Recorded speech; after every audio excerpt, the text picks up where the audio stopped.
Bismillahirrahmanirrahim. Assalamualaikum warahmatullahi wabarakatuh. Alhamdulillah wassalatu wassalamu ala Rasulillah wa ala alihi wa sahbihi ajma'in, amma ba'd.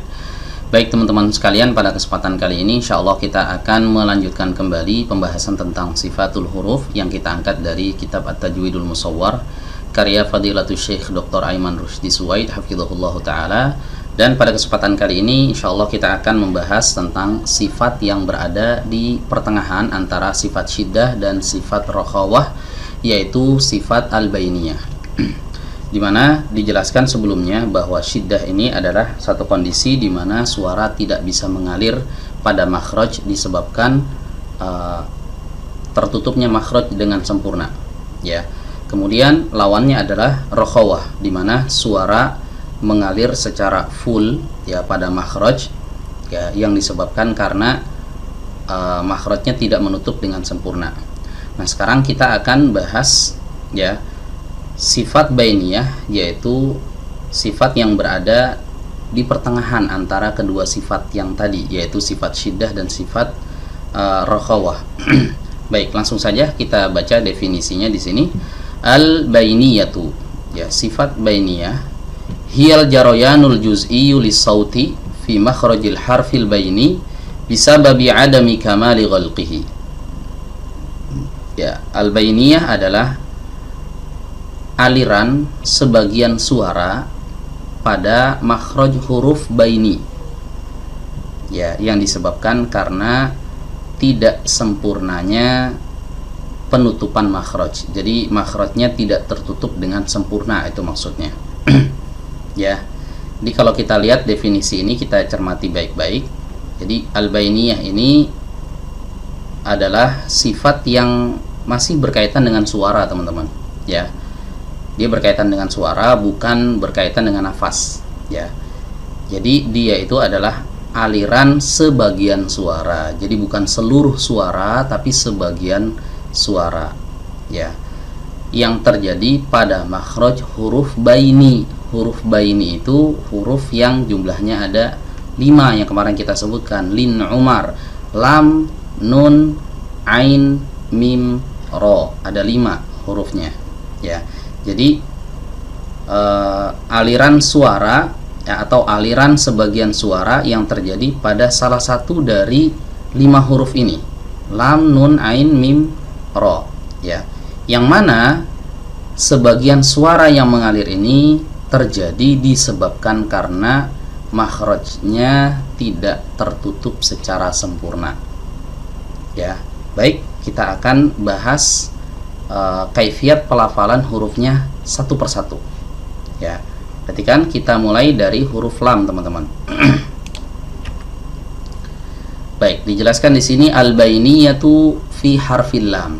Ya, sifat bainiyah yang terjadi pada huruf lam. Al-jaroyanul juz'iyyu lis-sauti inda nutqil lami bisababi i'tiradi tarafil lisani li khurujihi. Ya.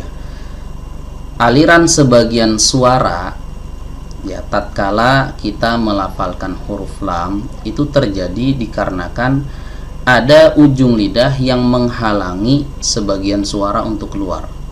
Ya, jadi kalau kita mengucapkan huruf lam, nah, itu kan bagian tepi lidah, bagian depannya, tepi lidah depan bersamaan dengan ujung lidahnya itu kan naik ke langit-langit depan ya, teman-teman ya. Nah, sebagian makhrajnya itu tertutup, sebagian jalur suara itu terhalang ya. Jadi asalnya suara mau keluar dari sini nih, teman-teman. Keluar dari pita suara ke sini, lihat tanda panahnya. Begitu mau keluar ada ujung lidah yang menghalangi ya, akhirnya suara ini keluar dari arah samping kanan dan samping kiri ya. Berarti suara yang keluar ini tidak full karena ada lidah yang menghalangi ya, ada bagian ujung lidah yang menghalangi ya aliran suara ini ya. Akhirnya yang keluar suara ini hanya sebagian saja.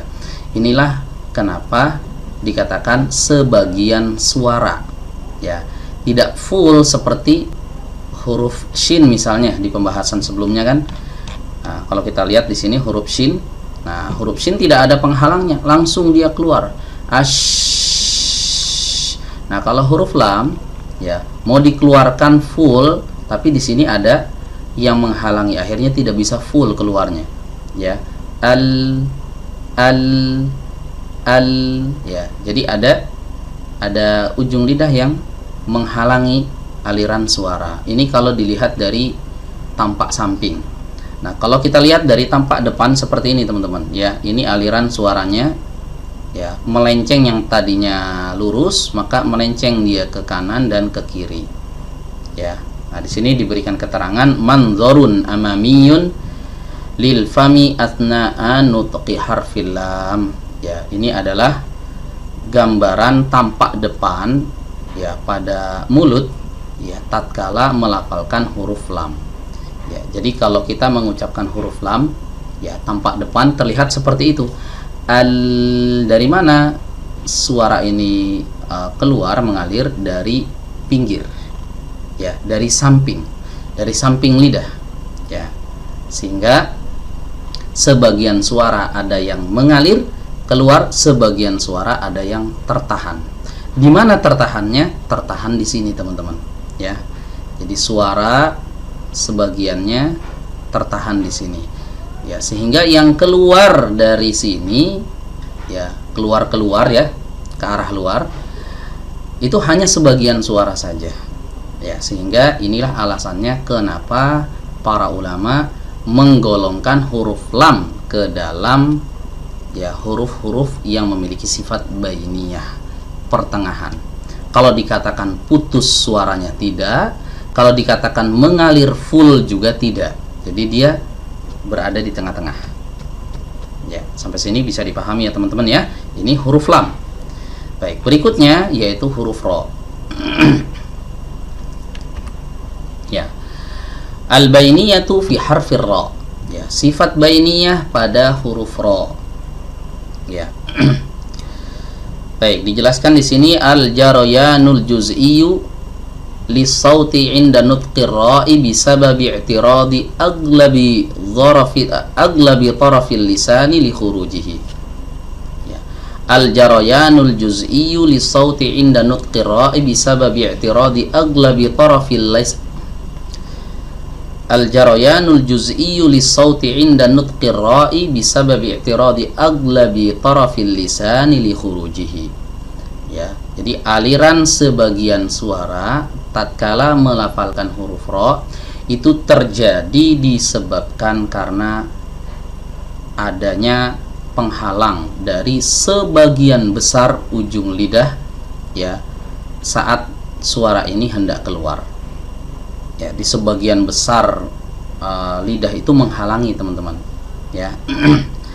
Nah, kita lihat di sini, teman-teman, ya, gambarnya tatkala seorang mengucapkan huruf ro.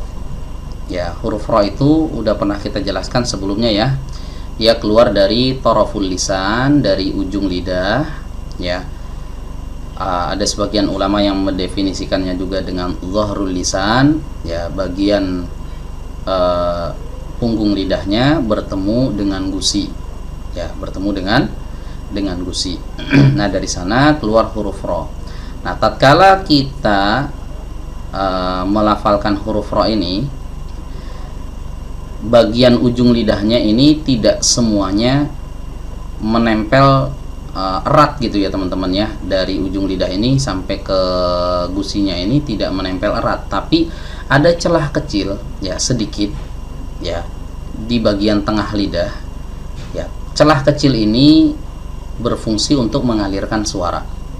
Ya, kalau tidak ada celah ini, ya, maka suara ini nggak akan bisa mengalir. Ya, dia akan tertutup. At. Ini kalau tidak diberikan fajwah atau celah di sini ya. Tapi kalau diberikan celah, nah, ada aliran suara yang muncul di celah kecil ya antara sisi lidah yang sini dengan sisi lidah yang sebelah sana. Kecil aja dia di sini, teman-teman, untuk sekedar mengalirkan suara. Jadi sebagian besar ujung lidah itu melekat ke gusi. Ya, sebagian kecilnya, nah ini celah kecil ini Nah, celah kecil ini adalah jalur suara, teman-teman. Jadi suaranya itu ya sama seperti huruf lam tadi, ya sebagian besarnya terhalang, kemudian ada yang keluar dari celah kecil ini. Nah, itulah keluarnya setengah, ya tidak semua. Baik, kemudian di sini diberikan penjelasan manzurun amamiyun linutqir ra'i yubayyinu baqa'a fajwatin inda muntaha tarafil lisani yamurru min hajuz'us saut, ya. Jadi ini adalah pemandangan tampak depan atau gambar mulut, ya, tampak depan tatkala mengucapkan huruf ro yang menjelaskan, ya, yubayyin baqa'a fajwah, yang menjelaskan terdapatnya celah kecil, ya, inda muntaha tarafil lisan, yang ada di penghabisan ujung lidah, ya, yamurru min hajuz'us saut, dari sanalah, ya, mengalir sebagian suara, ya. Jadi kalau kita cermati baik-baik penjelasan Syekh Aiman di sini, jadi di bagian ujung lidah ini, teman-teman, di bagian ujung lidah ini, di tengah-tengahnya itu harus ada celah kecil, ya, harus dibuat celah kecil untuk aliran suara, ya. Jadi suara yang tadinya full mengalir begini, ya, tiba-tiba mengerucut ke tengah. Nah, ini kebalikan dari huruf lam tadi. Kalau huruf lam tengahnya tertutup, dia ke samping, ya, dia ke samping gini. Nah, itu huruf lam. Kalau huruf ro enggak, samping kanan kiri ketutup semuanya, ada celah kecil di tengah, jadi mengerucut ke tengah. Nah, seperti ini. Nah, sehingga karena sebab suara yang tertahan sebagian ini, maka keluar suaranya pun sebagian. Inilah kenapa huruf ro digolongkan oleh para ulama ke dalam huruf-huruf yang memiliki sifat bainiyah, ya, aliran suaranya setengah saja, tidak full, ya. Jadi sama seperti huruf lam tadi, cuma beda arah suaranya aja. Kalau huruf lam suaranya mengalir dari samping-samping lidah karena bagian ujung lidahnya ini menutup sempurna. Adapun huruf ro ini kebalikannya, samping kanan dan kirinya ini menutup sempurna, ya. Samping kanan di bagian ujungnya, ya, maksudnya di bagian ujungnya ini menutup sempurna, disisakan celah kecil. Nah, dari sanalah keluar sebagian suara, ya. Bisa dipahami, ya, teman-teman, ya. Ini sebab kenapa huruf ro masuk ke dalam kelompok huruf al-bainiyah. Baik, kemudian yang berikutnya adalah al-bainiyatu fi harfain nun wal mim. Ya, sifat bainiyah pada dua huruf, yaitu huruf nun dan juga huruf mim. Jadi huruf nun dan huruf mim ini adalah dua huruf yang memiliki aslul gunnah, ya, dia memiliki aslul gunnah. Dari mana dia dikatakan bahwa dia termasuk huruf-huruf bainiyah atau huruf yang pertengahan, tidak terputus sempurna, tidak mengalir sempurna juga, tapi mengalirnya sebagian saja. Kita lihat di sini, teman-teman, ya, gambar yang ada di sebelah kanan ini adalah gambar ilustrasi huruf nun. Begitu juga yang ada di sebelah kiri ini adalah gambar ilustrasi huruf mim. Nah, tanda panah yang ada di sini itu adalah aliran suara, teman-teman. Ya, aliran suara. Jadi suara itu bersumber dari mana? Suara bersumber dari pita suara yang ada di tenggorokan. Nah, ketika kita ingin mengucapkan huruf nun, misalnya an, maka awalnya suara ini, ya, keluar ke sini, teman-teman. Ya, keluar ke sini, mengalir ke sini, tiba-tiba di sini tertutup, ya, karena huruf nun ditasydid, huruf nun disukun, ya. Huruf nun makhrajnya ada di ujung lidah bertemu dengan gusi, ya kan. Terputus di sini suaranya, tapi masih ada celah lain, yaitu melalui jalur yang di sini, teman-teman, ya. Tapi masih ada jalur lain, ya, jalur di mana kita bisa mengalirkan suara meskipun ini sudah ditutup, yaitu jalur al-khayshum atau rongga hidung dari atas ini, teman-teman, ya. Jadi suaranya terbagi dua, satu ke arah bawah sini dan ini tertahan di sini, nggak bisa keluar. Kemudian satu lagi, setengahnya lagi Jadi hurufnya, jadi sifatnya terbagi dua ya teman-teman ya. Jadi suaranya terbagi dua ya teman-teman ya, aliran suaranya ya, setengah ke bawah sini. Nah ternyata di sini tertahan, tidak bisa mengalir karena makhrajnya tertutup rapat. Tapi ada lagi jalur yang kedua, setengahnya keluar dari sini teman-teman. Nah dari pangkal hidung atau dari rongga hidung. Yang keluar full atau setengah? Yang keluar setengah, makanya dikatakan bainiyah, pertengahan, tidak full ya. Demikian juga huruf mim ya. Huruf mim ketika kita ucapkan suaranya ini terbagi menjadi dua jalur ya. Jalur pertama ini ke bawah, ternyata di sini tertutup. Tertutup apa? Tertutup dua bibir yang dirapatkan. Cara mengucapkan huruf mim kan dirapatkan dua bibirnya. Nah kalau rapat, dari mana suara ini akan keluar? Ya ternyata dia keluar melalui jalur yang kedua. Nah setengah suaranya itu beralih ke sini teman-teman. Jadi setengah ke bawah, setengah ke atas, sama seperti huruf nun tadi. Akhirnya suara yang keluar hanya setengah saja, karena setengahnya ada di bawah sini, dia terputus ya. Begitu teman-teman. Jadi huruf nun dan huruf mim ini termasuk dari huruf-huruf bainiyah. Termasuk dari huruf-huruf bainiyah. Baik, kemudian kita lihat di sini penjelasannya. Al-jarayanul juz'iyyu li sauti 'inda nutqin nuni wal mimi bisababin fitahil juz'i al-khayshumi au al-gunnah wa nghilaqil juz'il famawi minhuma. Ya, jadi aliran sebagian suara tatkala kita melafalkan huruf nun dan juga huruf mim itu terjadi dikarenakan bagian hidung ya, bagian hidung ini infitah, terbuka teman-teman ya. Bagian hidung ya, makhraj yang ada di atas ini terbuka teman-teman ya, atau yang disebut juga dengan gunnah, ada gunnahnya. Wan ghilaqil juz'il famawi minhuma, dan juga tertutupnya secara sempurna ya bagian yang ada di mulut. Jadi nun dan mim ini punya dua bagian, bagian hidung, bagian mulut.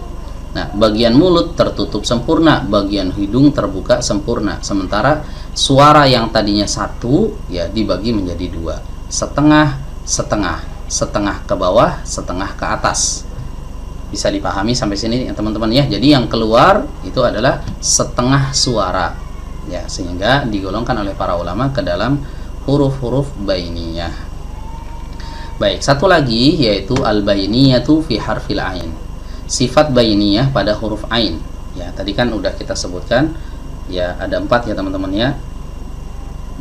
Ya, lam, ro, mim, nun, satu lagi yaitu huruf ain. Ya. Al-bainiyatu fi harfil ain. Bainiyah pada huruf ain. Baik, kita lihat di sini penjelasannya. Al-jarayanul juz'iyyu lis-sauti 'inda nutqil 'aini bisababi ruju'i lisanil mizmari ilal khalfi. Ya. Mengalirnya sebagian suara tatkala melafalkan huruf ain, hal tersebut disebabkan karena rujuk, karena mundur, karena kembalinya katup epiglotis ke belakang. Jadi katup epiglotisnya dimundurkan ke belakang. Nah, katup epiglotis ini kita nggak akan bisa menekan kuat ya, karena memang dia ini lunak sekali teman-teman ya. Katup ini adalah katup yang sangat lunak. Jadi ketika kita mendorong ke belakang ya, paling kuat kita itu hanya bisa sampai baik. Al-bainiyatu fi harfil aini. Ya, sifat bainiyah pada huruf ain. Ya, kita lihat di sini penjelasannya. Al-jarayanul juz'iyyu li-sauti 'inda nutqil aini bisababi ruju'i lisanil mizmari ilal khalfi. Ya, aliran sebagian suara tatkala melafalkan huruf ain ya, ini disebabkan karena mundurnya ya, atau kembali ke belakang ya, kembalinya dia ke belakang. Apa yang kembali nih? Lisanul mizmar atau katup epiglotis ilal khalfi, ke arah belakang. Jadi mundur ke arah belakang. Nah, jadi ketika kita mundurkan, kita tempelkan lisanul mizmar atau katup epiglotis ini ya ke dinding dalam tenggorokan bagian tengah, maka dari sanalah terjadi sifat bainiyah, ya. Ba, bi', bu', kan ada aliran tuh teman-teman ya. Iyyaka na'budu, kalau diputus begini, iyyaka na'budu, jadi seperti huruf hamzah. Nah, sehingga ya untuk menyempurnakan bainiyah yang ada pada huruf ain, ya, maka lisanul mizmar ini harus dimundurkan teman-teman, ya, harus dimundurkan ke belakang.